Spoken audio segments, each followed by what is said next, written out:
sélectionneur intérimaire bi di Pape Thiaw taxawaayam ak ëllëgam ci équipe nationale bu Sénégal Cheikh Sidy Ba ñu ngi lay nuyu di la jaajëfal. maa lay fay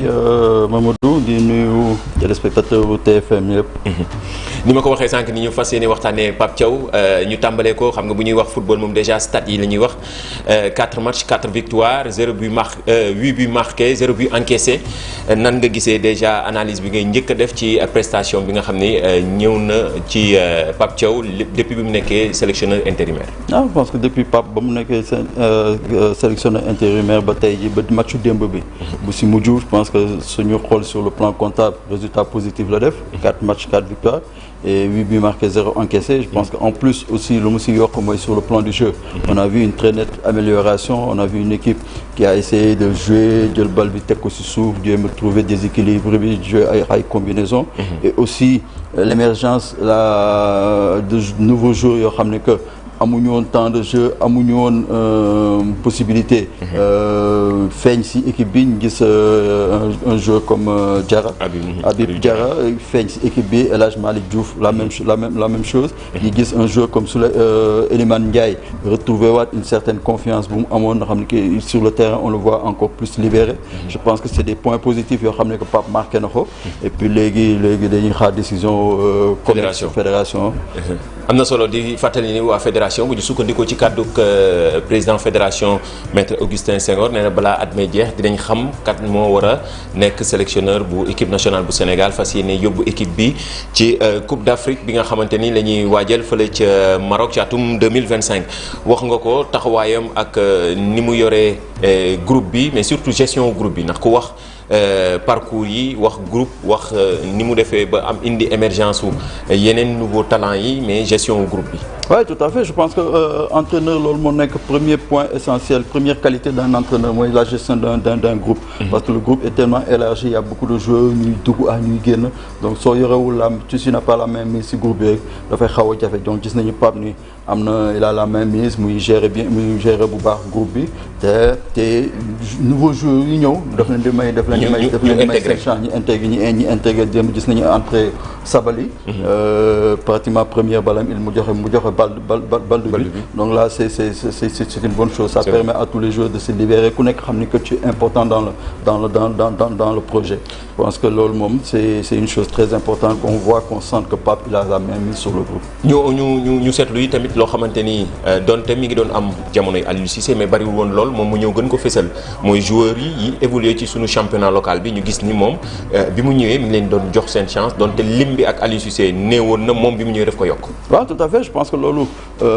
point bu nit yi doon xaar si moom la et que ñëpp xam nañu que Pape c'est un pur produit du football local jot na fi entraîné ñaari Italie te moo nekkoon sélectionneur équipe nationale locale donc xam na football local bi bu baax. jël CHAN bi je pense que tey jii nii moom su ñëwee dëggal loolu di puiser si football local bi je pense que c'est une bonne chose dafay gën a dooleel football local bi et puis léegi nit yi lu ñuy xaar rek mooy mu jël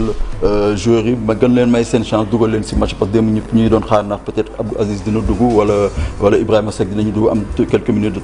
minutes de temps de jeu mais je pense que yoon yamul si benn déjà di leen woo nga xam ni que tey jii nii am na 3 joueurs locaux yu nekk foofu dans le groupe ça je pense que là c'est une très bonne chose. ku wax équipe nationale wax ni continuité la Aliou Cissé daan na ko wax ci ay jamonoom ni toujours dafay moom biral maanaam continuité boo xoolee ci effectif yi ñu daan woo donte critiques yi bari woon na waaye da doon wax ne moom continuité kii di Pape Thiaw bi mu ñëwee gis nañ ni continuité waaye dolli na li nga xam ne mooy touche-up. Ouais, c'est tout à fait normal je pense que tey jii nii Pape su ñëwoon jéem a changer le groupe dans la profondeur je pense que loolu dafay def erreur parce que tey jii nii dafa fekk benn groupe boo xam ne que ils sont en place depuis pas mal de temps du groupe boo xam ne que ils ont cheminé ensemble am seen habitude ensemble je pense que tey jii nii su bëggoon ñëw à 4 matchs fin éliminatoire yi jeex mu bëgg a changer je pense que loolu erreur la woon je pense que heureusement deful erreur boobu mais si biir continuité boobu moom dugal na si pat loxoom sentir nañ si loxoom ñu gis ne un petit changement bu si am et je pense que loolu c'est une très bonne chose maintenant il a le temps l'âge bu fekkee ni moom la ñu confirmer d'ici décembre 2025 il aura le temps déjà mars pour les qualifications coupe du monde dina recommencer bu fekkee moom la ñu confirmer déjà que moom am na un degré de boo xam ne benn temps de vie boo xam ne vivre na ko ak ñoom donc loolu rek c'est un avantage pour lui. Maintenant c'est à lui maintenant di dugal petit à petit sa façon de faire, sa façon de travailler. am na solo ñuy waxtaanee Pape Thiaw parcours bi mu jot a def ñeenti match am ñeenti ndam dugal juróom-ñetti but encaissé wul dara. ñuy ci fas yéene waxtaan ak tey jii taxawaayam ak ëllëgam ci équipe nationale bu Sénégal moo tax ñu dalal kii di Cheikh Sidy Ba ancien international nekk directeur sportif bu Jaraaf bu Dakar di club bu nekk fii ci Sénégal di évoluer ci Ligue 1 bi ëllëgu Pape Thiaw tamit am na solo est-ce que fi mu ne nii comme yenn ci spécialistes yi dañ naan faf mën nañ ko bàyyi mu continuer liggéey bi wala gis nga ni il faut ñu dooleel ko wala ñu indi keneen. Non man li ma gën a gis mooy déjà il a fait de bonnes choses am na leen lu mu jot a wone. Je pense que tey jii nii soo xoolee parcours am dafa commencé en club avec Ñaari Tali. Après mu dem ci équipe nationale locale bi gagné CHAN bi. Tey jii nii il est dans la continuité. tey jii nii nekk fi entre dogme la nekk adjoint Aliou Cissé donc tey jii nii il est dans la continuité après Aliou ba mu demee mu nekk comme intérimaire. Je pense que tey jii nii il a des atouts. am na ay atouts am na ay qualités yoo xam ni que nit yi suñuy nommé entraîneur bu bees war nañ ko bàyyi xel maintenant léegi nag COMEX bi ñoom ñooy jël cette décision. Mais je pense que tey Pape lu mu jot a wone dal na xel. Maintenant il faudra que léegi nag une grande compétition éliminatoire dafa wute. Une grande compétition ce sera autre chose, il y aura des équipes encore plus de plus grande valeur que équipes yi ñu jot a tasel. Je pense que tey jii nii man li ma gis mooy même suñ koy confirmer au moins ñi gën ko dooleel am ñenn ñoo xam ne que dinañ ko gën a jege gën ko dooleel gën ko may taxawaay. Je pense que loolu c'est quelque chose aussi d'important. ñooñu am nañ ci solo te ñu ci bari dañ naan ñuy prôné pour ñu am expertise locale. mooy ñoo xamante ni fii la ñu sosoo fii la ñu nekk mais surtout di mën a wane seen xam-xam boo gisee bu ñuy demee ci Coupe d'Afrique yi yu mujj yi entraîneur yi nga xamante ni doomu dëkk ba la ñoo ko jël. waaw je pense que tey jii nii soo dégg discours président Augustin je pense que loolu lay wax ñu que ñoom seen priorité mooy l'expertise locale. Je pense que tey jii nii expertise locale bi kenn waxatu ko parce que depuis pas mal d'années gis nañu nos entraîneurs nationaux lan la ñuy def au niveau du plan au niveau football. Je pense que quand tu gagnes la Coupe d'Afrique U20 quand tu gagnes la Coupe d'Afrique U17 gagner Coupe d'Afrique locale CHAN bi. Je pense que tey jii nii donc ça veut dire que l'expertise est là. Maintenant il faudra utiliser ça à bon escient prendre les hommes qu'il faut et les mettre à la place à la bonne place. Je pense que loolu suñ ko defee je pense que mën nañ ci am ay résultats yu baax. loolu am na solo waaye comparaison n'est pas raison waaye comparé tamit am na tax na ci ñu ci bari di ci bàyyi xel sànq maa ngi koy wax boo xoolee 2019 ba léegi ñiy jël Coupe d'Afrique des Nations ñëpp doomi dëkk ba la ndaxte boo jaaree ci Belmadi Aliou Cissé jaar ci Emerse Faé wane ni ku ci nekk fi mu ne ni dëkk Afrique yi ñi ngi bàyyi xel lu ni mel te Sénégal jiitu na ci maanaam bokk na ci ñi nga xamante ni dañuy gën a bàyyi seen xel ñi nga xamante ni mooy expertise locale. Là je pense que loolu Sénégal moo nekk locomotive bi parce que Sénégal je pense que moo njëkk a ibbi buntu bi. Je pense que ñeneen ñi topp ci gannaaw donc ça veut dire que sur le plan local il y a des entraîneurs yoo xam ne que ils ont les qualités pour diriger une équipe nationale. On l'a vu tout récemment avec la Côte d'Ivoire. En pleine compétition ñu limogé seen entraîneur bi le français bi bu éliminer Kiro. dindi ko indi fa Emerse Faé en peu de temps. Il a fait le résultat yu ñëpp gis donc ça veut dire que il faut que nos entraîneurs locaux ñu jox leen seen chance. dooleel leen ba léegi bàyyi leen ñu liggéey mais nag il faut pas aussi que nit yi def ay erreurs parce que am na ñenn ñoo xam damay dégg ñuy wax ni que. li ñuy defar Aliou Cissé mën nañ ko defar Pape Thiaw Aliou Cissé n'est pas Pape Thiaw aussi c'est pas aussi la même chose que soo defee loolu rek même résultat bi nay am te aussi il faut dire que temps bu ñu may Aliou je pense pas que dinañ ko may Pape Thiaw daanaka presque 10 ans je pense que tey jii nii je pense qu'il faudra faire le bon choix et puis aussi Pape je le sens prêt parce que moom je pense que il a les épaules larges pour diriger cette équipe maintenant il faudrait que COMEX bi nommer un entraîneur et après bu ñu ko nommer c'est à lui de prendre ses responsabilités pour diriger cette équipe et en plus quand tu entends en retour le discours de certains cadres de l'équipe nationale donc surtout, ça veut dire que ça passe bien entre eux dégg nañ capitaine bi Kalidou Koulibaly dégg nañ Krépin Diatta dégg nañ ñeneen donc ça veut dire que le courant passe bien entre eux et ils ont confiance en Pape et que le projet le discours que Pape tient envers ak ñoom ce discours passe donc ça je pense que c'est une bonne chose. Est-ce que Pape am na chance pour continuer? Ouais, pour man Pape am na chance pour continuer parce que je pense que ñu renforcer bien sûr ñu renforcer parce que lu ñu mënti wax je pense que il n'a pas encore cette expérience du très haut niveau. Je pense que tey jii nii il faut que ñuy gën ko renforcer parce que football dafa yaatu ba nga xam ne football benn xel du doy. parce que ku nekk mën na am na idéem te ku nekk idéem mën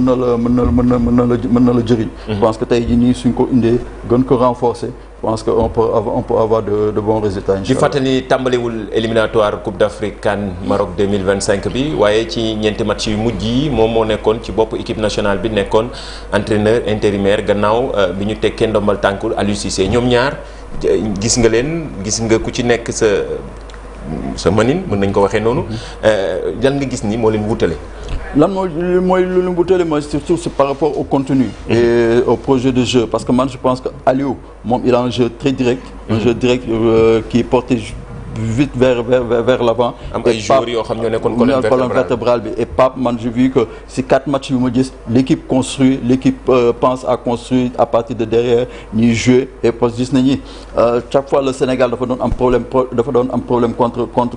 contre les blocs bas. parce que démb gis nañu que Burundi ñoom dañu ñëw indi bloc bas carrément et on a vu que l'équipe de derrière ils ont pris le temps de construire développer football et passer par les côtés pour trouver la faille. Je pense que loolu c'est déjà une différence entre ñoom ñaar et aussi l'appel des joueurs locaux et aussi Aliou avait l'habitude de convoquer des joueurs ñu toog ay match yu bëri convocation yu bëri duñu leen gis duñu kii Pape moom Sabali daf ko convoqué pour sa première convocation démb il a eu du temps de jeu et je pense que Malick Diouf aussi la même chose je pense que loolu aussi c'est une bonne chose binationaux yi ñu gis ci kaaw Habib Diarra mu jox ko confiance comme ni ñu ko wax mais surtout mu yóbbu ko ci poste de prédilection je pense que ça c'est très important parce que gis nañu que joueurs yu bëri dañ leen doon woo dañ leen jouer aussi ay postes yoo xam ne doon seen poste de prédilection et tu voyais que joueur bi lu ñu doon xaar si moom daanu ko woon joxe il avait d'énormes difficultés pour être performant et je pense que joueur soo ko indi la dana ko jouer si poste de prédilection c'est là qu'il se sent plus à l'aise et aussi kon Habib Diarra bi ñu mujjee gis nga xam ne ñaari match yi déjà dugal na 3 buts et en plus aussi déjà le comportement de Iliman Ndiaye aussi Iliman on le sent plus libéré on le sent qu'il porte le jeu du Sénégal et je pense que là c'est ça aussi c'est des points positifs aussi pour Pape Thiaw ëllëgu équipe bi tamit am na solo même bu fekkee du Pape Thiaw keneen mën na ñëw yeggale ko waaye ci xalaatu kii di Cheikh Sidi Ba lu ñu yaakaar ne moom mën na woon a wéyal équipe bi waaye ñu étoffer lii di staff bi yokk ko ñoo xamante ni nañ ko gën a mën a dooleel waaye ñooñu tamit est-ce que am nañ ko fii sànq ñu ngi doon wax expertise locale mais am na fii ñoo xamante ne war nañ ko mën a gunge. waaw bien sûr am nañ ko fii parce que déjà ñu gagné U17 ñu gagné U20 c'est des entraîneurs locaux c'est des entraîneurs nationaux je pense que ñoom tamit ils ont une certaine expertise yoo xam ne comme mën nañ ko indi pour le besoin de l'équipe nationale même sans ça aussi on a certains entraîneurs aussi qui sont à l'étranger qui sont dans de grands clubs africains aussi parce que ñoom ñëpp ay sénégalais lañ je pense que il faut pas que aussi que ñi ne rek si football local bi lañ koy kii je pense que il faut élargir et xool ba na play jël les meilleurs je pense que loolu la ñu war a def mais pas seulement que ñu focaliser seulement sur le football local. bari nañ ay sénégalais yu nga xam ne ñu ngi ci yeneen réew waaye di wane foofu tamit seen expertise loo xamante ne donc lu nga gis ni fédération war na gën a mën a yaatal ci ñoo xamante ne war nañ mën a ñëw gën a mën a jàppale équipe nationale bu Sénégal xam naa balaa ñoo jeexal dinañ waxtaanee tamit Afrique de l'Ouest mi nga xamante ni mi ngi ci jafe-jafe ci éliminatoire yi ñii di Guinée Mauritanie Gambie ñoom ñëpp duñu fas yéene bokk ci Coupe d'Afrique bii ñu jëm waaye balaa loolu ñu tëjee rek ak toujours Pape Thiaw ak ni mu yeggalee équipe bi ak gestion groupe bi waaye ñëpp dañuy bàyyi xel bu baax ci ni mu gérer xale yi nga xamante ne dañ teel a jox confiance. waaw je pense que loolu c'est une bonne chose je pense que tey jii nii soo jëlee un garçon comme El Hadj Malick Diouf qui a pratiquement pas encore 20 ans. je pense que tey jii nii ñëpp gis nañu ay performances avec le Slavia de Prague. je pense que tey jii nii mu ñëw titularisé on a vu que. c'est un très bon joueur. Burkina bi amoon na jafe-jafe mais je pense que tey jii nii sur le plan offensif on voit qu'il apporte beaucoup. et je pense que c'est un joueur boo xam ne que sur le flanc. il est performant muy défensivement que offensivement et je pense que tey jii nii plus muy gën a màgg plus muy gën a ma expérience plus muy gën a performant en club et pour l'équipe nationale aussi un joueur comme démb gis nañu la rentrée de Sabali. je pense que bu fekkee benn mi-temps le jeu sax am na lu mu jot a am as tuut lu mu jot a wone benn passe décisive je pense que loolu c'est une bonne chose Habib Diarra bu ñu fàtti d'accord il a de l'expérience il a un vécu avec Strasbourg mais il n'a que 20 ans c'est un très jeune joueur et je pense que loolu c'est des éléments yoo xam ne il faut prendre ça en compte déjà que tey dañuy recommencer beneen cycle parce que je pense que tey jii nii cycle bu ñu yore woon avant ces joueurs qui sont dans plus de la trentaine. ñoom ils sont plus de la fin que du début. donc il faut ñu commencer renouvellement. mais gestion boobu yombul mooy transition boobu noonu. waaw mais mën nañu wax ancienne génération bi entre guillemets ñi am trentaine yi. ak la nouvelle génération bi entraîne ndànk-ndànk. gestion boobu yombul ñu ci bari sélectionneurs yu bari dañuy échouer ci moment boobu. effectivement parce que c'est une transition boo xam ne dana ko war a def intelligemment doo war xëy bës rek def table rase indi ñu bees et tout il faut faire ça étape par étape ñu fi nekk ñoo xam ne que ñoom xalaat na ni que ñi mun nañu gunge xale yi na bàyyi leen fi ñu continuer di gunge xale yi di leen conseiller di leen gën a may confiance soo demee nag ba si kanam ba xam ne commencé sentir ni xale yi ñor nañu que ñii mun nañ demal seen bopp boobaa nag na commencé leen di ñeneen ñi di commencé di gis nga ni ci ñeenti match yi Pape Thiaw mi ngi ko doon def gis naa ni gestion bi ñu ci mel ni ñoom Idrissa Gana Gueye à 35 ans gis ngeen ni ba tey ñu ngi leen di utiliser mais ñuy wone seen taxawaay Sadio Mané pareil pour ne pas dire aussi Kalidou Koulibaly ainsi de suite bari na ci ay ñoo xamante ni ñu ngi leen di wax ni ay ténor la ñu nekk ay mag am nekk ci trentaine yi mais moom mélange boobu mu réussir ko ak la nouvelle génération. waaw je pense que c'est très important que alliage boobu mu mun ko réussir parce que je pense que tey jii nii ñooñu lu ñu mënoon quelques années en arrière mënatuñ ko léegi nii parce que le poids de l'âge est là. et je pense que tey jii nii soo leen boolee ay xale yoo xam ne que xale yooyu ñoom lu ñu doon def effort yu ñu doon def dañ koy dafay wàññeeku tuuti xale yooyu ñoo koy def à leur place je pense qu'il faut pas il faut faire les bons choix. Je pense que tey jii nii il a bien fait et il faut rester dans cette continuité et tey jii nii quand tu as un joueur comme Lamine Camara quand tu as un joueur comme Pape Matar Sarr lu ñu mënti wax peut-être am nañu un vécu en championnat dans le championnat européen mais ba léegi ay xale lañu ay jeunes lañu je pense que ñooñu ñi commencé di jël confiance di jël grade au niveau de l'équipe nationale. Je pense que d'ici benn CAN wala ñaari CAN ils sont vraiment mûrs pour porter cette équipe comme Sadio Mané nu mu ko doon def comme Idrissa Gana Gueye nu mu ko def comme Koulibaly nu mu ko def ak lu ñu mënti wax tamit Idrissa demoon nañ ba mel moment boo xam ne nit yi commencé nañ di ko wax ni Idrissa war na dem retraite mais man j'ai vu que depuis que Pape Thiaw est là sur les 4 derniers matchs il a pratiquement été le meilleur. Parce que surtout démb moom c'était tellement clair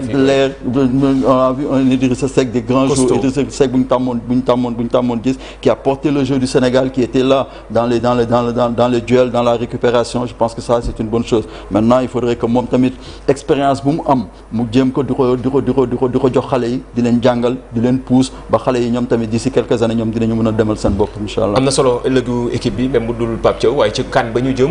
Sénégal day wéy di desee di favori donte ci groupe bi gis nga ni mu am ci taxawaay bu am solo jiitu ci groupe L bi CAN ba ñu jëm donte dina bari lool ay ténor yu fa jëm ci wàllu Afrique donte absent yi dina bari nan nga gisee équipe bi jàngat ko ci CAN bi ñu jëm. Oui, je pense que tey jii nii il faudrait que ñuy gën a jéem a relever notre niveau de jeu. Aussi ay impairs yu ñu gis si au niveau de l'équipe ñu jéem ko corriger parce que je pense que tey jii nii on va vers une CAN plus relevée encore que bii passé bu Côte d'Ivoire bi. Parce que tey jii nii soo xoolee des équipes comme le Maroc des équipes comme l'Algérie la Côte d'Ivoire le Cameroun qui se sont renforcés je pense que tey jii nii beneen CAN la ñuy jëm encore et tey jii nii je pense qu'il faudrait impairs yu ñu gis si biir équipe bi défaut yi ñu jéem ko corriger avant boobu je pense que on a le temps. Il nous reste encore pratiquement 1 an mais il faut compter que qualification Coupe du Monde c'est en 2025 déjà au mars 2025 donc il faudra se préparer en conséquence apporter du sang neuf au niveau de l'équipe pour gën a defaraat état d'esprit bi parce que am na équipe boo xam ne su demee benn moment boo xam ne que dafay am lassitude nag dafa baaxul si équipe il faut na am sang nouveau benn état d'esprit bu bees boo xam ne que ñoom ñooy changer état d'esprit bi changer comportement bi si biir terrain bi. am na solo waxtu bi moo ñu xoj bëggoon naa ñu yegg ci Afrique gi nga xamante ne Afrique de l'Ouest nga xamante ne 11 représentants la ñu amoon ci CAN Côte d'Ivoire 2023 bi mu nekkoon match une forte mën nañu wax présence des pays africains surtout Afrique de l'Ouest mais ci kan bi ñu jëm moom jafe-jafe lañ nar a nekk ndaxte yu bare du ñu teewee mu ci mel ni Guinée Mauritanie Gambie ak yeneen i dëkk yu nga xamante ni Afrique sowu jant duñu fas yéene bokk ci Coupe d'Afrique boobu mën nañ jeexale loolu. waaw je pense que c'est une déception pour l'Afrique de l'Ouest parce que tey Guinée suñu naree dem jouer benn Coupe d'Afrique sans Gambie sans Guinée sans Gambie sans Mauritanie. Je pense que loolu échec la pour Afrique de l'Ouest donc ça veut dire que football bi muy avancé yeneen équipe ñi liggéey ñi ngi góorgóorlu je pense que tey jii nii il faudrait que ñu defaraat taxawaay defaraat suñu bopp xoolaat football bi defaraat ko au niveau de l'Afrique de l'Ouest pour jéem a gën a relever niveau comme ça pour prochaine Coupe d'Afrique bi ñëw encore Afrique de l'Ouest gën fa bëri représentant. Cheikh Sidi Ba moom lañ dalaloon tey soir d'info moom ancien international la waaye nekk actuellement directeur sportif bu Jaraaf bu Dakar di club Ligue 1 fii ci Sénégal jaajëfal nañ ko waxtu wi dab nañu jaajëfal nañ la ci teewaay gi gërëm nañ la bu baax a baax. mbokk yi ne suut ñu ñëw yaatal xibaarum timis